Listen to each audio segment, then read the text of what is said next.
झारखंड में आज पहले फेज का मतदान हो रहा है। 43 विधानसभा सीट पर आज वोटिंग हो रही है और ऐसे में सभी नेताओं का भविष्य दांव पर लगा हुआ है। लगातार कई दिनों से तैयारी चल रही थी। बिहार की भी कई ऐसी राजनीतिक पार्टियां हैं जो झारखंड में ये विधानसभा चुनाव लड़ रही है, जिसमें एनडीए में शामिल लोजपा रामविलास की पार्टी है, दूसरी तरफ जेडीयू है और महागठबंधन में राजद भी झारखंड में चुनाव लड़ रही है। सभी नेता झारखंड में चुनाव प्रचार कर रहे थे। तेजस्वी यादव की भी मौजूदगी झारखंड में ही थी। यहाँ तक कि लालू प्रसाद यादव भी झारखंड गए, लेकिन इन सब के बीच एक ऐसा भी नाम है जो झारखंड में नहीं दिखाई दिया। वो नाम मुख्यमंत्री नीतीश कुमार का है। मुख्यमंत्री नीतीश कुमार की पार्टी जेडीयू भी झारखंड में चुनाव लड़ रही है, लेकिन नीतीश कुमार वहां नहीं गए। जबकि अगर महागठबंधन की बात करें तो तेजस्वी यादव कई दिनों तक झारखंड में ही रहे। ना केवल राजद के कैंडिडेट के लिए चुनाव प्रचार किया, बल्कि कांग्रेस और जेएमएम के लिए भी चुनाव प्रचार किए। उसके बाद लालू प्रसाद यादव भी कोडरमा गए और वहां जाकर उन्होंने भाषण भी दिया, जिसका नजारा झारखंड में देखने को भी मिला। लेकिन मुख्यमंत्री नीतीश कुमार से लोग उम्मीद लगा रहे थे कि शायद बिहार के मुख्यमंत्री नीतीश कुमार झारखंड जाए, क्योंकि भले ही 2000 में बिहार से झारखंड अलग हो गया हो, लेकिन अभी भी लगभग 20% झारखंड की आबादी का ताल्लुक बिहार से रहता है। चाहे वो रांची हो, जमशेदपुर हो, बोकारो हो, इन तमाम जगहों में रहने वाले लोग बिहार से ताल्लुक रखते हैं और इसी वजह से ये एक बड़ा मुद्दा भी बना रहता है। बिहार की कई ऐसी राजनीतिक पार्टियां हैं। मुख्यमंत्री नीतीश कुमार की पार्टी जेडीयू, चिराग पासवान की पार्टी लोजपा आर और इसके अलावा भी कई ऐसी छोटी छोटी पार्टियां हैं जो बिहार की भी पार्टी है और झारखंड में जाकर चुनाव लड़ती है। और ये एक बड़ा मुद्दा भी बनाया जाता है, क्योंकि झारखंड के लोगों का ताल्लुक बिहार से है, तो ये तमाम पार्टियां झारखंड में चुनाव लड़ती है। इन सब के बीच सभी पार्टियों के प्रचार के लिए उसके नेता वहां पर आए, लेकिन मुख्यमंत्री नीतीश कुमार वहां नहीं गए। उनसे बड़ी उम्मीद लगाई जा रही थी कि शायद मुख्यमंत्री आएंगे, लेकिन मुख्यमंत्री नीतीश कुमार की पार्टी जेडीयू को 2 सीट दिया गया एनडीए में। एनडीए के तहत 2 विधानसभा सीट पर जेडीयू चुनाव लड़ रही है, जिसमें से एक विधानसभा सीट पर आज मतदान है, यानी कि 13 नवंबर को आज एक सीट पर जमशेदपुर पश्चिमी, इस सीट पर आज मतदान होने हैं और दूसरे सीट पर 20 नवंबर को मतदान होंगे। लेकिन मुख्यमंत्री नीतीश कुमार ना तो अभी गए, ना ही पहले फेज के चुनाव के लिए प्रचार करने गए और ये जानकारी निकलकर सामने आई है कि दूसरे फेज के लिए भी नीतीश कुमार नहीं जाएंगे। 2 विधानसभा सीट जहां पर नीतीश कुमार की पार्टी जेडीयू चुनाव लड़ रही है और नीतीश कुमार चुनाव प्रचार के लिए नहीं गए।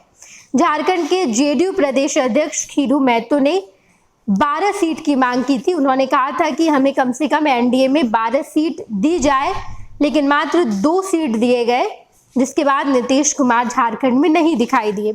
आगे इसके पीछे की बड़ी वजह क्या है, तो हम आपको बता दें कि 2005 में विधानसभा की 6 सीटों पर जेडीयू को जीत मिली थी, जिसके बाद जेडीयू के प्रदेश अध्यक्ष खीरू महतो ने 12 सीटों की दावेदारी भी नीतीश कुमार को सौंप दी थी, लेकिन जेडीयू को सिर्फ 2 सीटें मिली। खीरू महतो के लिए भी बीजेपी ने टुंडी की सीट नहीं छोड़ी।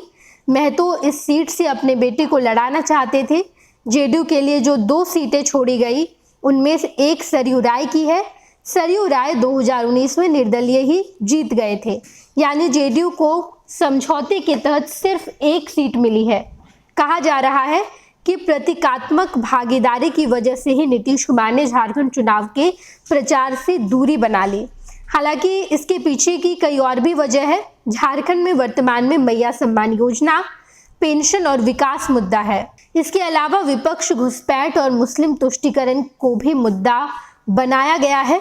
नीतीश कुमार अगर प्रचार करने झारखंड जाते हैं तो पूरे चुनाव का नैरेटिव बिहार वर्सेस झारखंड हो सकता है। मसलन बिहार में सामाजिक पेंशन केवल 400 रुपये प्रति माह मिलती है, जबकि ये राशि झारखंड में 600 रुपये है। झारखंड में महिलाओं को 1000 रुपये प्रति माह सम्मान राशि के रूप में दी जाती है, लेकिन बिहार में नीतीश सरकार महिलाओं के लिए ऐसी कोई योजना नहीं लेकर आए। इतना ही नहीं, घुसपैठ और तुष्टीकरण का मुद्दा भी झारखंड में नीतीश के आने से कमजोर हो सकता है। नीतीश की पार्टी सेक्युलरिज्म को तरजीह देती है। ऐसे में नीतीश ने पूरे चुनाव से ही दूरी बना ली। नीतीश कुमार की पार्टी से सरयू राय जमशेदपुर पश्चिमी और राजा पीटर तमाड़ से चुनाव लड़ रहे हैं। दोनों ही जगहों पर अमित शाह ने रैली की। शाह ने दोनों ही रैलियों में एक ही अपील की। इस अपील में शाह ने कहा कि आप अगर जेडीयू उम्मीदवार को वोट करते हैं तो ये वोट सीधा नरेंद्र मोदी को जाएगा। जमशेदपुर पश्चिमी और तमाड़ में बीजेपी का एक बड़ा जनाधार है। ऐसे में बीजेपी के वोटों की वजह से दोनों ही सीटों पर जेडीयू के प्रत्याशी मुख्य मुकाबले में है। जमशेदपुर पश्चिमी में अभी कांग्रेस तो तमाड़ में झारखंड मुक्ति मोर्चा का कब्जा है। और ऐसे में जब गृह मंत्री अमित शाह इन दोनों ही विधानसभा सीटों पर जेडीयू के कैंडिडेट के लिए चुनाव प्रचार किए तो उन्होंने बस इतना ही कहा कि अगर आप जेडीयू के कैंडिडेट को यहाँ वोट देंगे तो ये वोट सीधा प्रधानमंत्री नरेंद्र मोदी के खाते में जाएगा। ये दोनों ही सीट बीजेपी के वोट बैंक के लिए बेहद मजबूत माना जाता है। बीजेपी की पकड़ इन दोनों ही सीट पर है, लेकिन मौजूदा समय में जमशेदपुर पश्चिमी में कांग्रेस का कब्जा है तो वहीं पर तमाड़ में जेएमएम का कब्जा है। लेकिन लगातार बीजेपी चुनाव प्रचार कर रही है। मुख्यमंत्री नीतीश कुमार इस चुनाव प्रचार से दूरी बनाए हुए हैं। इसकी पहली वजह यह है कि नीतीश कुमार की पार्टी जेडीयू ने जितनी सीट एनडीए से मांगी थी, बीजेपी से मांगी थी, उनमें से मात्र 2 सीट दिए गए। 12 सीट की मांग की गई थी, 10 सीट नहीं मिला, 2 सीट मिला, जिसमें से 1 सीट जमशेदपुर पश्चिमी की बात करें तो वहां से सरयू राय को कैंडिडेट बनाया गया है। जेडीयू ने उन्हें टिकट दिया, जबकि सरयू राय वहां से निर्दलीय जीत चुके थे 2019 में। 2024 में अगर बात की जाए तो मात्र 1 सीट ही मिला है जेडीयू को, जो सीट तमाड़ है। और 1 सीट के लिए मुख्यमंत्री नीतीश कुमार झारखंड नहीं गए।